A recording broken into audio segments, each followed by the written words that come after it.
के बिल्कुल अंधे हैं, तन उजले और मन गंदे हैं, आंखों के बिल्कुल अंधे हैं। माया का परिवार नजर नहीं आएगा, माया का परिवार नजर नहीं आएगा। झूठा है संसार फिर पछताएगा, झूठा है संसार फिर पछताएगा। झूठा है संसार फिर पछताएगा, झूठा है संसार फिर पछताएगा। कर ले प्रभु से प्यार फिर पछताएगा, कर ले प्रभु से प्यार फिर पछताएगा। झूठा है संसार की धोखा खाएगा, झूठा है संसार धोखा खाएगा। मतलब की है रिश्तेदारी, माता पिता तेरे सुतनारी, मतलब की है रिश्तेदारी, माता पिता तेरे सुतनारे। मतलब की है रिश्तेदारी, माता पिता तेरे सुतनारी। मतलब की है रिश्तेदारी, माता पिता तेरे सुतनारे। क्यों गई तेरी तुम्हारी, एक दिन चलेगी तेरी सवारी, क्यों गई तेरी मतवारी, एक दिन चलेगी तेरी सवारी। साथ क्या आया था और क्या जाएगा, साथ आया था और क्या जाएगा। झूठा है संसार के फिर पछताएगा, झूठा है संसार के धोखा खाएगा। झूठा है संसार के फिर पछताएगा, झूठा है संसार के फिर पछताएगा। कर ले प्रभु से प्यार फिर पछताएगा, कर ले प्रभु से प्यार फिर पछताएगा। झूठा है संसार की धोखा खाएगा, झूठा है संसार धोखा खाएगा। दोनों हाथ उठा करके जरा ताली से बाजते हुए भाव से श्री राधे।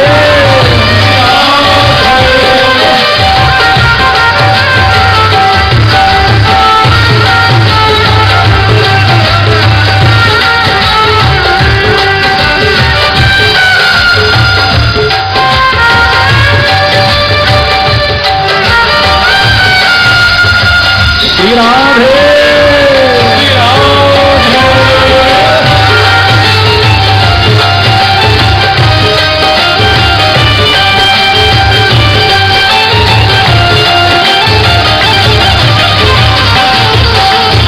एक बात बताइए, सच कि प्रभु का जब आप भजन गाते हो, चाहे 2-4-5 मिनट ही क्यों ना, तो ऐसा लगता है कि नहीं हमें कि हम आनंद में हैं या नहीं? जरा बताइए, लगता है ना? चाहे 2-4 मिनट के लिए ही क्यों ना। तो ये प्रभु का नाम हमें इस बात का संकेत करता है कि जब आप 2-4 मिनट प्रभु का नाम गाते हो तो इतना आनंद आपको प्राप्त होता है। और यदि इस आनंद को और बढ़ाना हो और आनंद लेना हो तो 5 मिनट ही क्यों, हम इस भजन के आनंद में हमेशा अपना संसार का कार्य भी करें और इसका आनंद भी हम लें, तो निरंतर हमारे मुख से एक ही शब्द निकलता रहे, श्री राधे। कर ले प्रभु से प्यार फिर पछताएगा, प्रभु से प्यार फिर पछताएगा। झूठा है संसार की धोखा खाएगा, झूठा है संसार की धोखा खाएगा। क्योंकि सत्संग में भैया कोई बड़ा और छोटा नहीं होता है, प्रभु के सत्संग में और प्रभु के सामने। ये आप ध्यान रखना मैंने कल भी आपको संकेत किया था, कभी कभी लोग निराश हो जाते हैं और ऐसा कहते हैं कि शायद लगता है भगवान तो पैसे वालों के ही है। नहीं नहीं, भगवान को आपके पैसे से कोई लेना देना नहीं है। ये पैसे की बात तो बीच के लोग करते हैं। प्रेम से कहो श्री राम।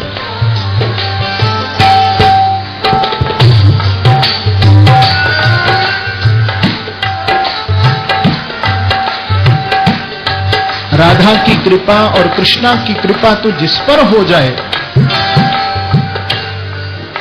उसके लिए कोई पैसे की जरूरत नहीं होती है। मैं कहां करता हूं, हम लोग उस कृपा को थोड़ा समझते हैं कि शायद ये पैसा खर्च ज्यादा करेगा तो उस पर ज्यादा कृपा हो जाएगी। राधा की कृपा, कृष्णा की कृपा, राधा की कृपा, कृष्णा की कृपा, राधा की कृपा, कृष्णा की कृपा, राधा की कृपा, कृष्णा की कृपा, जिससे हो जाए भक्ति को पाए, मौज उड़ाए, भक्ति को पाए, मौज उड़ाए, भक्ति को पाए, मौज उड़ाए, भक्ति को पाए, मौज उड़ाए।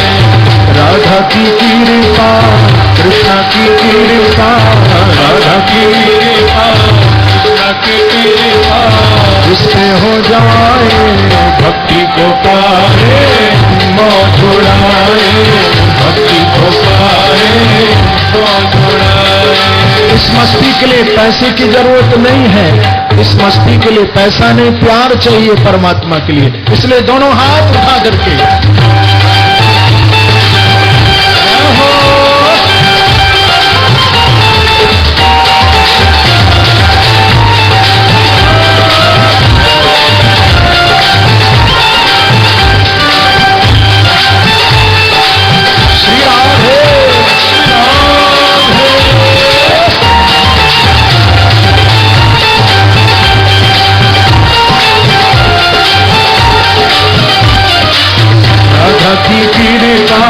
कृष्णा की कृपा, राधा की कृपा, कृष्णा की कृपा, जिसको हो जाए भक्ति को पाए, मौज उड़ाए, भक्ति को पाए, मौज उड़ाए।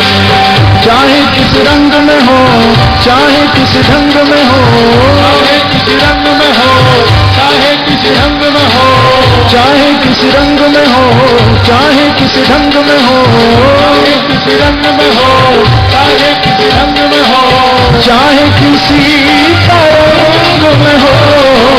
राधा की कृपा, कृष्णा की कृपा, राधा की कृपा, कृष्णा की कृपा, जिससे हो जाए भक्ति को पाए, मौज उड़ाए, भक्ति को पाए, मौज उड़ाए, ओ भक्ति को पाए, मौज उड़ाए, भक्ति को पाए। इसलिए दोनों हाथ से ताली सेवा देते हो, रहो उसी में भाव में।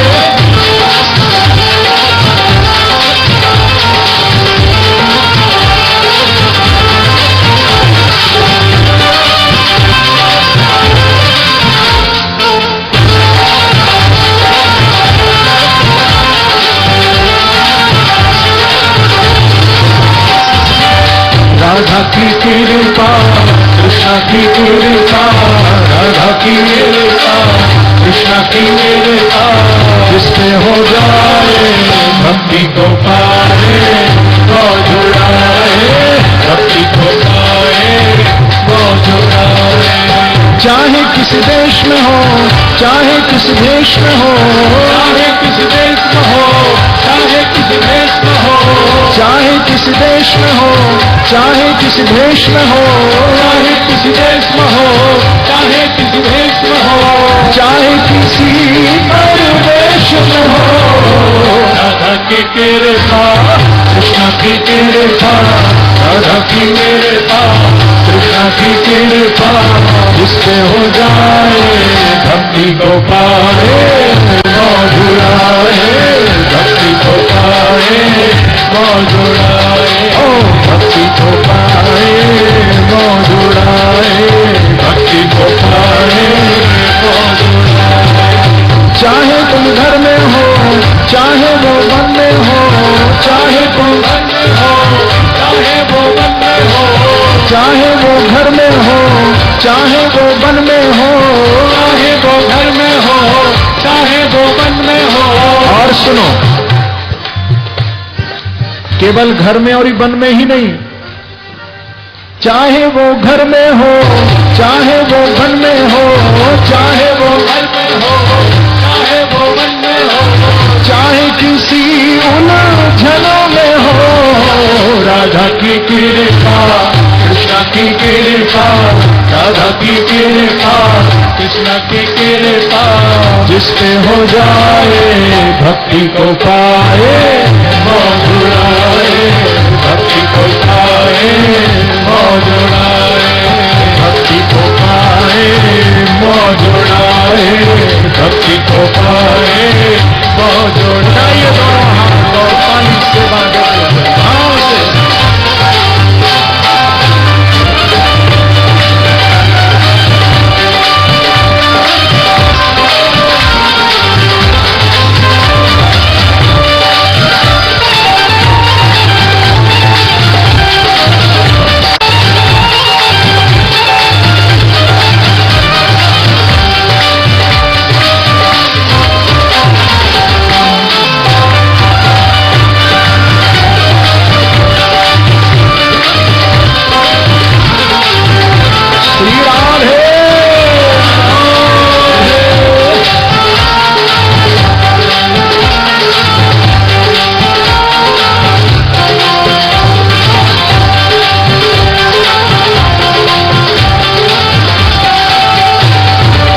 चाहे गरीब हो, चाहे अमीर हो, चाहे गरीब हो, चाहे अमीर हो, चाहे गरीब हो, चाहे अमीर हो, चाहे गरीब हो, चाहे अमीर हो, चाहे बिगड़ी तकदीर हो, राधा की कृपा, कृष्ण की कृपा, राधा की कृपा, कृष्ण की कृपा, जिसके हो जाए भक्ति को पाए मौजुड़ाए, भक्ति को पाए मौजुड़ाए, ओ भक्ति को पाए मौजुड़ाए, भक्ति को पाए मौजुड़ाए।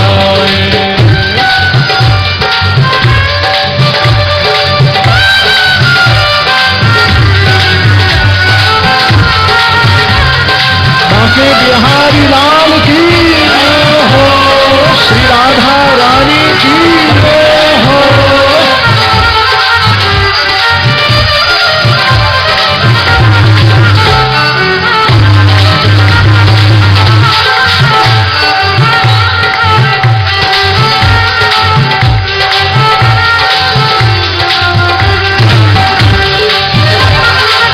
राधा की कृपा, कृष्ण की कृपा, राधा की कृपा, कृष्ण की कृपा, जिससे हो जाए भक्ति को पाए मौजुड़ाए, भक्ति को पाए मौजुड़ाए। चाहे वो ज्ञानी हो, चाहे वो ध्यानी हो, चाहे वो ज्ञानी हो, चाहे वो ध्यानी हो, चाहे वो ज्ञानी हो, चाहे वो ध्यानी हो, चाहे वो ज्ञानी हो, चाहे वो ध्यानी हो, चाहे वो अज्ञानी हो, राधा की कृपा, कृष्ण की कृपा, राधा की कृपा, कृष्ण की कृपा, जिससे हो जाए भक्ति को पाए मौजुड़ाए, भक्ति को पाए मौजुड़ाए, भक्ति को जुड़ाए, वो जुड़ाए। राधा की कृपा, कृष्ण की कृपा, राधा की कृपा, कृष्ण की कृपा, जिस पे हो जाए भक्ति को पाए, वो जुड़ाए, भक्ति को पाए, वो जुड़ाए, भक्ति को पाए, वो जुड़ाए। यदि मौज प्राप्त करनी हो तो राधा नाम में जरा ताली जरूर बजाना, ये प्रसन्नता का प्रतीक है। राधा रानी की कृपा अवश्य होगी।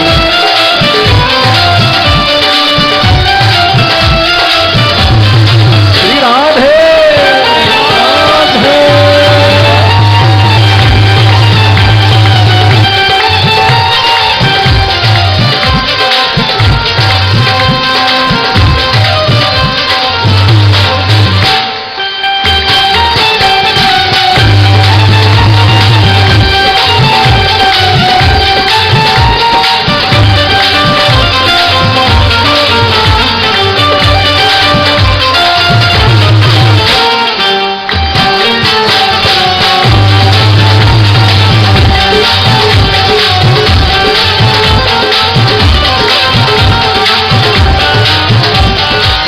राधा की कृपा, कृष्ण की कृपा, राधा की कृपा, कृष्ण की कृपा, जिस पे हो जाए भक्ति को पाए, वो जुड़ाए, भक्ति को पाए, वो जुड़ाए। जय राधे राधे राधे जय राधे, राधे राधे राधे राधे, जय राधे राधे राधे राधे, जय राधे राधे राधे जय राधे राधे राधे, जय राधे राधे राधे राधे, राधे राधे राधे राधे, राधे राधे राधे राधे, राधे राधे राधे, जय राधे राधे जय राधे राधे जय राधे राधे जय राधे राधे राधे राधे राधे राधे राधे राधे राधे राधे राधे राधे राधे राधे राधे राधे राधे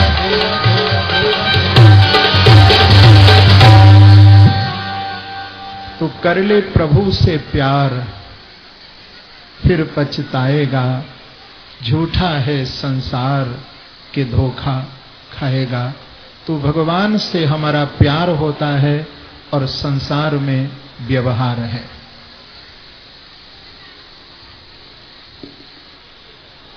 तीसरा बताया भगवान का ध्यान, चौथा भागवत में बताया पूजा। महाराज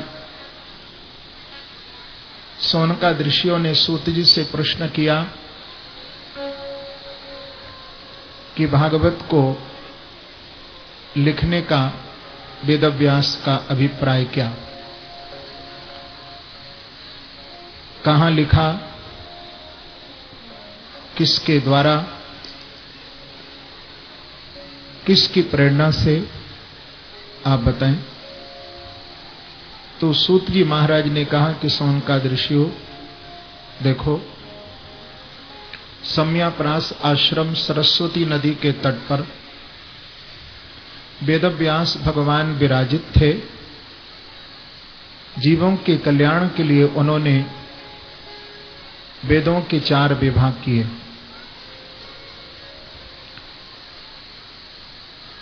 ऋग, यजु, साम, अथर्व। उपनिषद लिखे, पुराण लिखे, महाभारत लिखी और भगवान श्री कृष्ण के श्रीमुख से निःसृत ग्रंथ गीता को भी लिखा। इतना लिखने के बाद वेदव्यास के मन में संतोष नहीं हुआ। मन में जब कुछ खालीपन उनको लगा तो वेदव्यास अपने आश्रम पर बड़े उदास मन से बैठे। तो श्री नारद जी महाराज वहां बीड़ा लेकर के बजाते हुए आए और वेदव्यास को पूछा कि व्यास जी, आपका तन और आपका मन दोनों स्वस्थ है ना? तो वेदव्यास ने कहा कि तथापि नात्मा पर तुष्यते में, मुझे आत्म संतोष नहीं है। और नारद आप तो संत हैं, आप इसका कारण जानते हैं, आप मुझे बताएं। तो नारद जी महाराज ने कहा कि वेदव्यास मैं जानता हूं, आपकी उदासी का जो कारण है वो एक ही है। अब तक आपने जितना भी लिखा वो दूसरों के लिए, जितना आपने कहा वो दूसरों के लिए, पर अभी तक ऐसे किसी ग्रंथ की रचना आपने नहीं की जिसमें केवल अपने लिए भगवान के गुणानुवाद गाए हों। भवता नुदित प्रायम यशो भगवतो मलम, ये नैवासो न तुष्येत मन्ये तद्दर्शनम खिलम। वेदव्यास, मैं आपको अपने ही एक पूर्व जन्म का वृत्तांत सुनाता हूं। मैं एक दासी का बेटा था। मेरी मां घर घर जाती, बर्तन मांजती, कपड़े धोती, जो कुछ मिल जाता उससे अपना और मेरा भी पालन करती थी। एक दिन हमारे गांव में कुछ संत चातुर्मास करने के लिए आए। तो संतों की सेवा जब मां करने जाती थी तो मुझे भी अपने साथ ले जाती। मैं वहां खेलता रहता था, मां सेवा में लगी रहती थी। जब संतों का सत्संग पूरा हुआ, चातुर्मास पूर्ण हो गया, जाने लगे जब संत जन, तो बहुत बड़ा संतों का भंडारा हुआ। और उस भंडारे में जूठे बर्तन मांज रही थी मेरी मां। मैं मां के पास बैठा हुआ था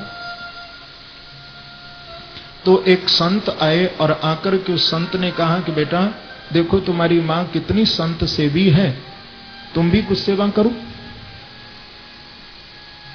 तो मैंने कहा कि महाराज आप ही बताइए मैं क्या सेवा करूं। तो उस संत ने कहा कि देखो बेटा, जब संत जन ब्राह्मण जन भोजन करके उठ जाएं तो उनकी झूठी पत्तल उठाओ। मैं 5 वर्ष का एक बालक, अबोध, झूठी पत्तल उठाकर के आश्रम से बाहर ले जाता और बाहर फेंक देता, फिर आता, फिर पत्तल ले जाता और बाहर फेंक देता। दोपहर हो गई, करते करते सेवा, लेकिन किसी का ध्यान मेरी ओर नहीं गया। बहुत भूख जब मुझे लगने लगी, प्यास लगने लगी, क्या करूं? तो मैंने एक संत की झूठी पत्तल से जूठन उठाई और अपने मुख में रख ली।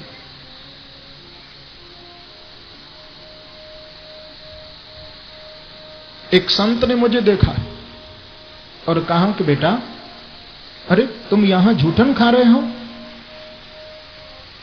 चलो चलो हम तुम्हें प्रसाद देते हैं।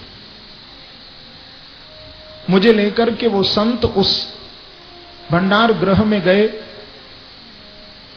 और मुझे भंडार गृह से प्रसाद दिया।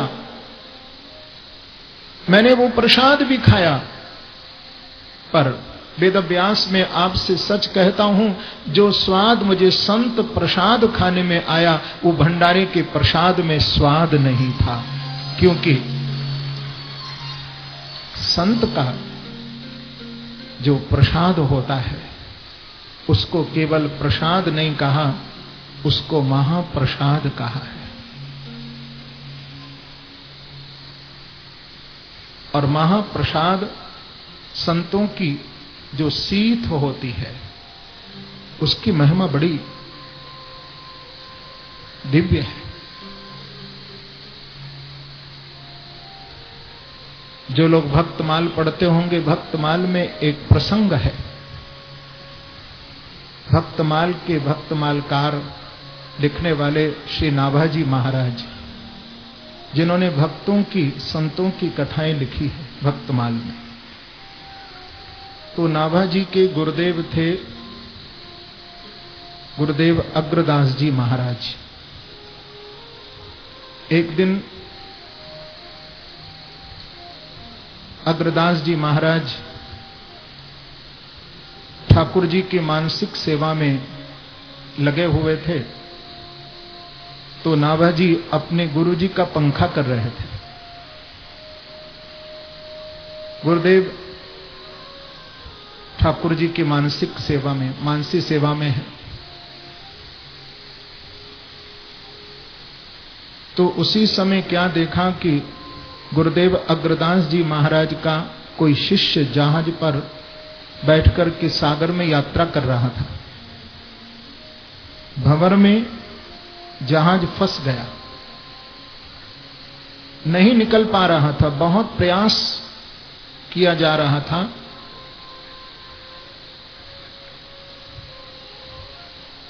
जब गुरुदेव अग्रदास जी महाराज का ध्यान उस व्यापारी ने, उस शिष्य ने किया, तो अग्रदास जी मानसी सेवा से हटकर के उसकी सहायता करने के लिए पहुंच गए। लेकिन उससे पूर्व इधर नाभाजी ने देखा कि गुरुदेव मानसी सेवा से हट गए हैं। तो उसी समय जो गुरुजी की हवा कर रहे थे पंखे से, उस पंखे की हवा से ही नाभाजी ने उस शिष्य के, उस व्यापारी के जहाज को संकट से निकाल दिया। और गुरु अग्रदास जी को कहा कि गुरुदेव आप अपनी मानसी सेवा में आइए, मैंने आपके आशीर्वाद से, आपकी कृपा से उस जहाज को संकट से निकाल दिया है। जो गुरुदेव अग्रदास जी महाराज ने सुना, आंखें खोली और आंखें खोल करके पूछा कि अभी कौन बोला? तो दोनों हाथ जोड़ करके नाभाजी ने अपने गुरुदेव के श्री चरणों में प्रणाम करके कहा कि गुरुदेव आपका ही पाला हुआ, बचपन से आपका ही बालक, जिसने आपकी महाप्रसादी को ग्रहण किया, वही मैं बोल रहा हूं। तो गुरु की प्रसादी, जिसको कहते हैं शीत, सोचिए कैसी महिमा कि गुरुदेव की हवा कर रहे थे, लेकिन उस ही हवा से जो जहाज भवन में फंस गया था, उस प्रसादी का, उस महाप्रसाद का कमाल तो देखिए, क्योंकि महाप्रसादी से ही ऐसी शक्ति प्राप्त हुई थी गुरु की कृपा से कि उस जहाज को भी पार लगा दिया। तो संतों के महाप्रसाद में बहुत बड़ी ताकत होती है। महाप्रसादे गोविंदे नामनी ब्रह्मणि वैष्णवे अल्प पुण्य बताम राजन विश्वासो नैव जायते। हमारे परम रसिक शेखर संगीत सम्राट स्वामी श्री हरिदास जी महाराज, जिनके दो शिष्य थे, एक तानसेन और दूसरा बैजू बावरा, जिसको संगीत शिक्षा स्वामी श्री हरिदास जी महाराज ने दी थी, जिन्होंने आज से 500 वर्ष पूर्व श्रीधाम वृंदावन में बांकी बिहारी जी को प्रकट किया है। क्योंकि बांकी बिहारी जी की जो मूर्ति है वो किसी मूर्तिकार के द्वारा निर्मित नहीं है, बांकी बिहारी जी स्वयं प्रकट हैं। तो स्वामी श्री हरिदास जी महाराज, जिनके पास तानसेन 1 वर्ष वृंदावन में रहा,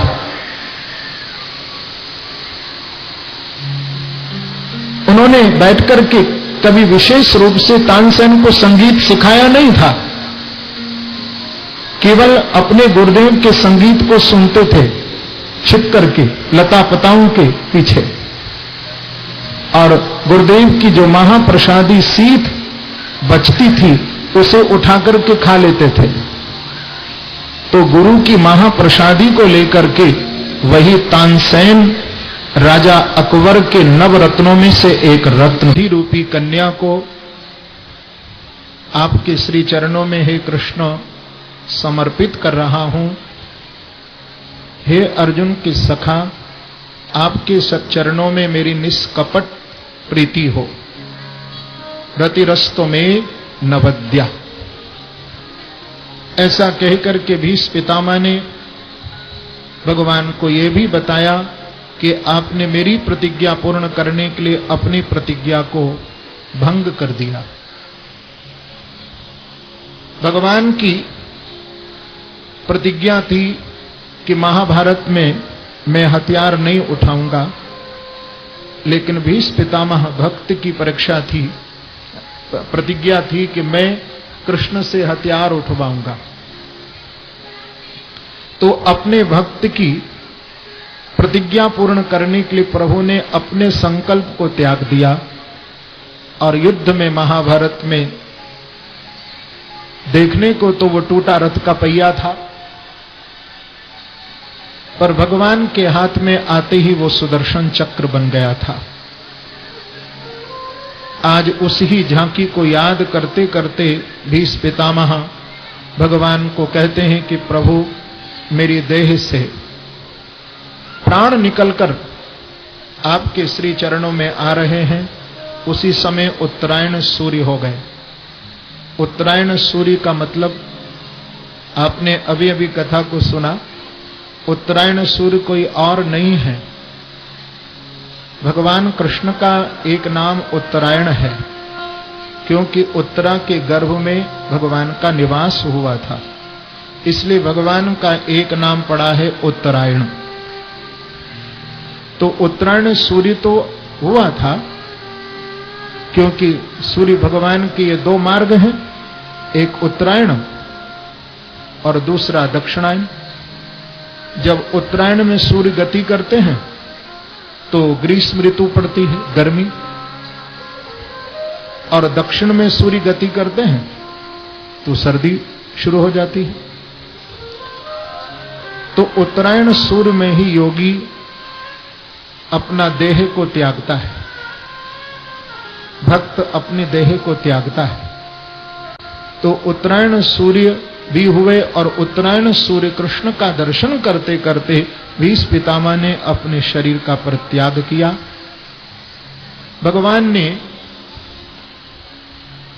पांडवों के द्वारा आदेश कर भीष्म पितामह के शरीर का अंतिम संस्कार भी कराया। भगवान द्वारिका की ओर गए, इधर महाराज परीक्षित जी का जन्म हुआ।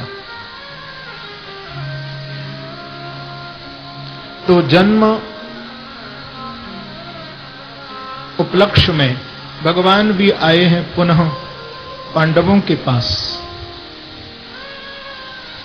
हस्तिनापुर में, और परीक्षित महाराज का जन्मोत्सव मनाकर के फिर अर्जुन को साथ लेकर के गए द्वारिका।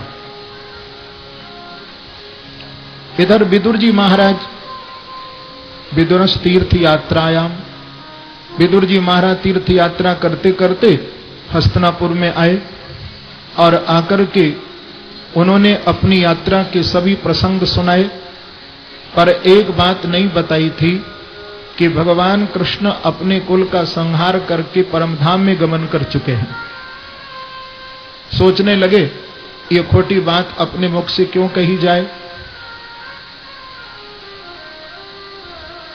ऐसा मन में सोचकर धृतराष्ट्र और गांधारी के पास गए और धृतराष्ट्र और गांधारी जी को अनेक शब्द बाण मारे कि जिन्होंने तुम्हारे 100 पुत्र मार दिए, आज तुम उन्हीं की दी हुई रोटी पर पल रहे हो। भीमाप वर्जितम पिंडम आदत्ते ग्रहपालवत। गृहपालवत माने दरवाजे का स्वान, कुत्ता। इस प्रकार से तुम्हारी दशा हो गई है। रोटी डाल दो तो खा लेता है, नहीं तो मुंह ताकता है जैसे कुत्ता। तो शब्द बाण धृतराष्ट्र और गांधारी के लग गए। रात्रि में ही राजमहलों का त्याग करके गंगा के तट पर पहुंच गए। इधर जब प्रातःकाल का समय हुआ, युधिष्ठिर जी महाराज का नियम था कि प्रतिदिन प्रणाम करने जाते थे। जब धृतराष्ट्र गांधारी को नहीं देखा तो बोले कि कहां गए? तो बड़े उदास हुए। नारद जी तुमरु नाम के गंधर्व के साथ वहां पधारे और नारद जी ने बताया कि आपके नेत्रहीन माता पिता तुल्य धृतराष्ट्र और गांधारी इस समय हरिद्वार में गंगा जी के तट पर हैं। 5वें दिन अपने शरीर को वो त्याग देंगे। अब उनके भजन में आप बाधक मत बनो, उनको भजन करने दो। तो नारद जी के बताने पर युधिष्ठिर जी महाराज को सांत्वना मिली। इधर अर्जुन को गए हुए भी 7 महीने हो गए द्वारिका में। कोई समाचार अर्जुन का वहां से नहीं आया। जब बहुत दिन तक किसी की खोज खबर न हो तो मन में बड़ी बड़ी विचित्र बातें आती हैं और उस पर भी अपशगुन दिखाई दे कुछ, तो और मन घबराता है। कोई बाहर व्यक्ति गया हो अपना और कुछ अपशगुन दिखाई देने लग जाए तो मन में बड़ा भय होता है, डर होता है। तो देखो युधिष्ठिर जी महाराज को भी थोड़ा भय लगा, क्योंकि अपशगुन दिखाई दिए। मंदिर में दर्शन करने के लिए जब भगवान का जाते हैं तो मूर्ति की आंखों से आंसू गिरते हुए दिखाई देते हैं, जैसे भगवान की मूर्ति रो रही हो। गौओं का दर्शन करने जाते हैं तो गौओं की भी आंखों में आंसू दिखाई देते हैं। आकाश की ओर देखते हैं दोपहर को ही तो आकाश से तारे भी टूट टूट करके गिरते दिखाई देते हैं। अनेक प्रकार के अपशगुन। इसके साथ प्रकृति ने भी अपने नियम को त्याग दिया। ग्रीष्म ऋतु में गर्मी नहीं पड़ती, सर्दी में सर्दी नहीं पड़ती, वर्षा में वर्षा नहीं होती, असमय में वर्षा हो जाती है, असमय में सर्दी हो जाती है। प्रकृति ने अपने नियम को त्याग दिया। लोगों की अधर्म में रुचि होने लगी, धर्म से च्युत होने लगे। तो भीम के कंधे पर हाथ रखकर के युधिष्ठिर जी ने कहा कि भैया भीम, ऐसा अपशगुन तो हमारे जीवन में पहली बार ही हम देख रहे हैं। सब ठीक है ना? न जाने कौन सा संकट, कौन सी मुसीबत हमारे ऊपर आने वाली है। अर्जुन को भी गए हुए 7 महीने हो गए हैं। गतः सप्ताधुना मासा भीमसेन तवानुज। तो आपस में वार्तालाप हो रहा था भीम का और युधिष्ठिर जी का। तो सामने से आते हुए अर्जुन दिखाई दिए, नीचे सिर किए हुए, मैले कपड़े पहने हुए और आंखों में अर्जुन के भी आंसू हैं। ये दृश्य देखकर के अर्जुन को बोले कि अर्जुन, ये तुम्हारी दशा कैसी है? तुम्हारी आंखों में आंसू हैं, मैले कपड़े हैं, क्या बात है? तुम क्यों रो रहे हो? क्या किसी को दान देने का वचन कर दिया, वचन दे दिया और नहीं कर सके तब तुमको कष्ट है? या शरण में आने वाले स्त्री की या बच्चों की किसी की रक्षा तुमसे नहीं हो पाई तब तुमको दुख है? क्या तुमसे कोई निंदित कर्म तो नहीं हुआ, कोई गलत काम तो नहीं किया? द्वारिका में द्वारिकाधीश तो ठीक है ना, जो भगवान का नाम लिया कि वंचितो हम महाराज हरिणा बंधुरूपिणा ये न मे प्रहतम तेजो देव विस्मापनम महत्। रोते रोते अर्जुन ने कहा कि दादा अब मंगल कहां? आज उस हरि रूपी बंधु ने हमें ठग लिया है। वही कृष्ण हम सबको छोड़ करके अपने परम धाम में पधार चुके हैं। ऐसा कह करके अर्जुन फूट फूट करके रोने लगे। भगवान कृष्ण के लीला संवरण की बात जब अंदर महलों के गई और कुंती जी ने सुना, एकांत भक्त्या भगवत्य दुक्षजे निवेशितात्मो परराम संसृते। एकांत में कुंती जी जाकर के बैठ गई है और भगवान का ध्यान करते करते कुंती जी ने अपने देह का परित्याग कर दिया। अंदर जब पांडव गए हैं उठकर तो देखा कि मां का शरीर निश्चेष्ट पड़ा है। पांडव बोले कि लगता है मां को यह खबर मिल गई है कि कृष्ण ने अपनी लीला का संवरण कर लिया है, तो मां ने भी अपने शरीर को त्याग दिया है।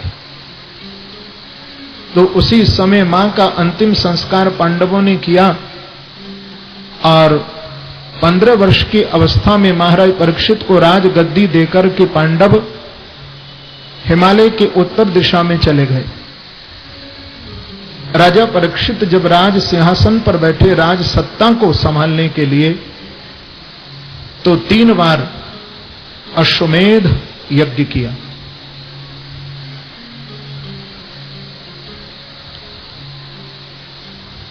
उत्तर की बेटी इरावती के साथ विवाह भी हुआ। 4 पुत्र भी हुए। लेकिन एक दिन दिग्विजय का प्रसंग था। दिग्विजय करने को निकले, अनेक देशों पर विजय प्राप्त करते हुए जब सरस्वती नदी के तट पर पहुंचे महाराज, तो क्या देखा कि एक गाय और एक बैल, जो कि दोनों ही पुरुष भाषा में बातचीत कर रहे थे, तो दोनों की बातचीत को सुनकर पेड़ की आड़ में छुप करके खड़े हो गए। ये जो गाय है वो पृथ्वी थी और जो बैल है वो साक्षात धर्म है, जिसका एक पांव, क्योंकि धर्म के 4 पांव बताए हैं भागवत में, जिन पर धर्म खड़ा होता है। सत्य, दया, तप और पवित्रता, इन चारों का प्रतिफल मिलकर के बनता है धर्म। सत्य, दया, तप और पवित्रता। तो केवल एक ही चरण शेष, जो कि सत्य, जिस पर धर्म खड़ा है, 3 पांव उसके तोड़ दिए हैं। न दया, न पवित्रता, न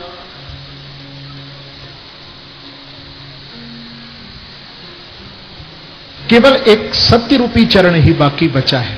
दया भी निकल गई, पवित्रता भी निकल गई और तप भी नहीं, पर सत्य चारों युगों में विद्यमान रहता है। ध्यान रखना, चाहे कोई भी युग क्यों न हो, त्रेता हो, द्वापर हो, सतयुग हो, कलयुग हो, हर काल में सत्य रहता है। सत्य को हटाया जा सकता है,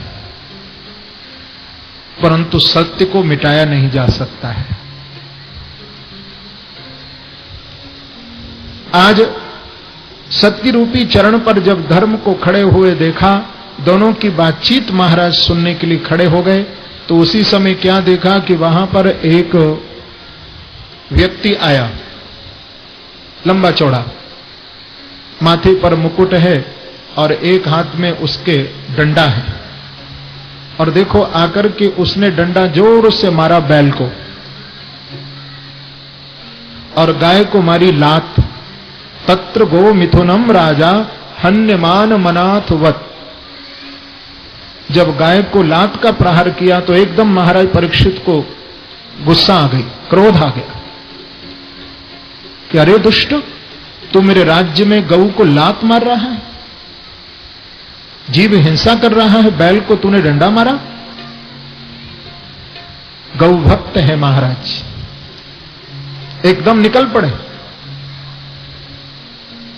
और निकल करके महाराज ने कहा कि तू कौन है? उसने कहा महाराज आपने मुझे नहीं पहचाना, मेरा नाम है कलिकाल, मेरा नाम है कली। राजा परीक्षित ने कहा कि कली तू मेरे राज्य को छोड़ करके चला जा। कहां जाऊं महाराज? जहां तक सूर्य चंद्रमा का प्रकाश है, क्योंकि आप तो चक्रवर्ती सम्राट हैं, वहां तक आपके राज्य की सीमाएं हैं, जहां तक सूर्य और चंद्रमा का प्रकाश हो रहा है।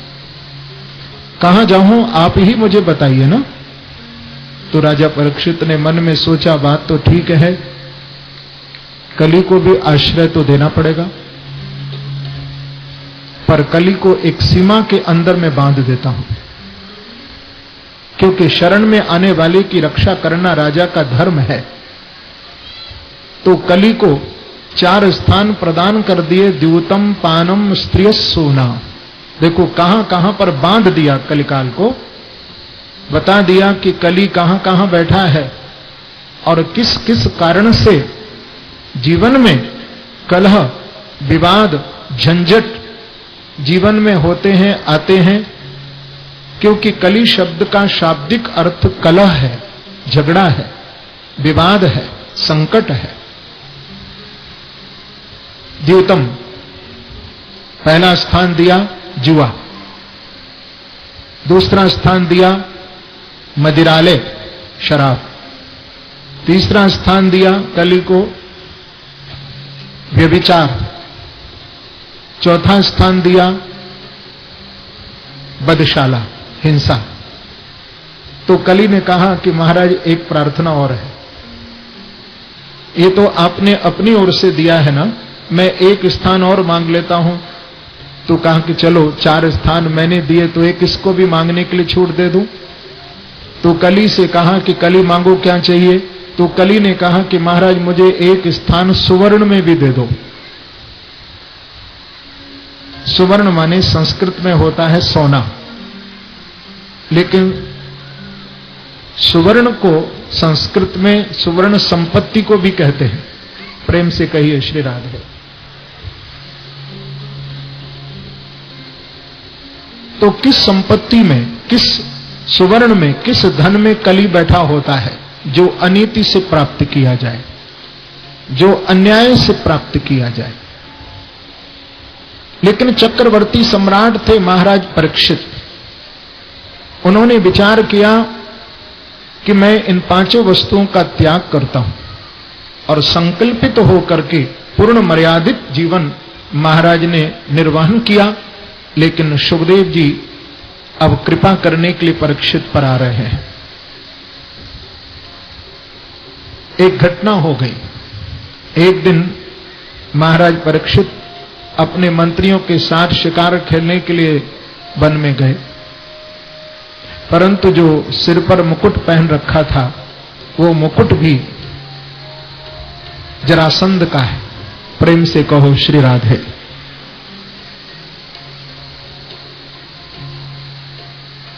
ये जरासंध कौन है? ये कंस के ससुर जी थे। प्रेम से कहो श्री राधे। ये जरासंध की ही 2 बेटियां थी, अस्ति और प्राप्ति, और उनकी शादी जरासंध ने कंस के साथ की थी। तो कंस के ससुर हैं ये जरासंध।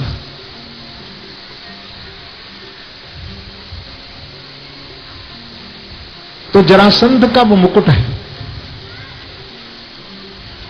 क्योंकि जब शिकार खेलने के लिए महाराज जा रहे थे तो एक दिन का प्रसंग ऐसा भी आता है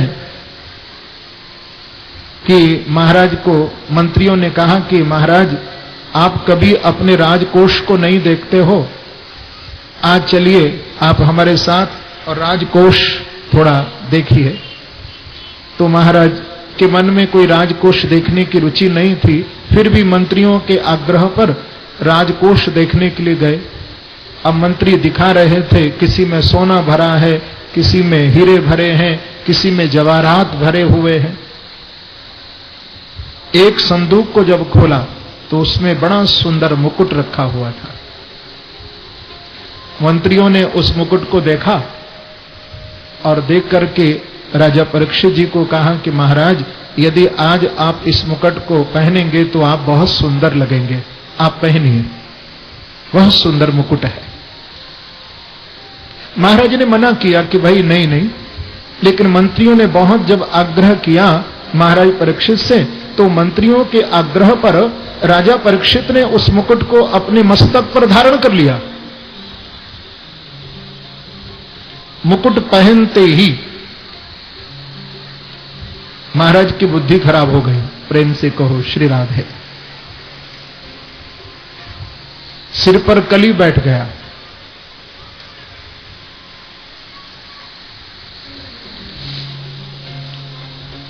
और उस कली के प्रभाव से रजोगुण और तमोगुण की वृद्धि हो गई, क्योंकि अनीति का, अन्याय का धन था। और शिकार खेलने के लिए निकल पड़े। आगे आगे हिरण, पीछे पीछे महाराज अपने रथ को दौड़ा रहे हैं। लेकिन हिरण जब हाथ नहीं आया, भूखे प्यासे मंत्रियों से भी बिछुड़ गए, वन में भटकने लगे, कोई रास्ता नजर नहीं आ रहा है, बहुत भूख बहुत प्यास लगने लगी। तो सामने समीक ऋषि का आश्रम देखा, सोचने लगे कि चलो संत के आश्रम में मैं चलूं, कुछ खाने को मिल जाएगा। जब अंदर गए तो संत समीक ऋषि समाधि में बैठे हैं, ध्यान मग्न। राजा को लगा कि ये कैसा संत है, इसके देश का राजा इनके आश्रम पर आया और ये आंखें बंद किए ढोंग किए समाधि में बैठा है, कहीं ढोंगी बाबा तो नहीं है। पर संत की समाधि सच्ची थी, ध्यान में मग्न थे प्रभु के। राजा का स्वागत करने के लिए, सम्मान करने के लिए महाराज परीक्षित का नहीं उठे, तो समाधि की परीक्षा करने के लिए, ध्यान की परीक्षा करने के लिए राजा परीक्षित कुटिया से बाहर निकले और एक मरा हुआ सर्प पड़ा हुआ था। अपने धनुष की नोक से उस सर्प को उठाया और लेकर के आए और संत के गले में ला करके डाल दिया। यदि समाधि झूठी होगी तो सर्प के भय से झट संत आंखें खोल करके बैठ जाएगा। पर संत ध्यान मग्न थे, समाधि नहीं खुली, ध्यान अवस्था में बैठे रहे। संत का अपराध करके वहां से राजा परीक्षित तो चले गए। इधर शमीक ऋषि के बेटा हैं जिनका नाम है श्रृंगी, कौशिकी नदी के तट पर ये खेल रहे हैं। खेलते खेलते किसी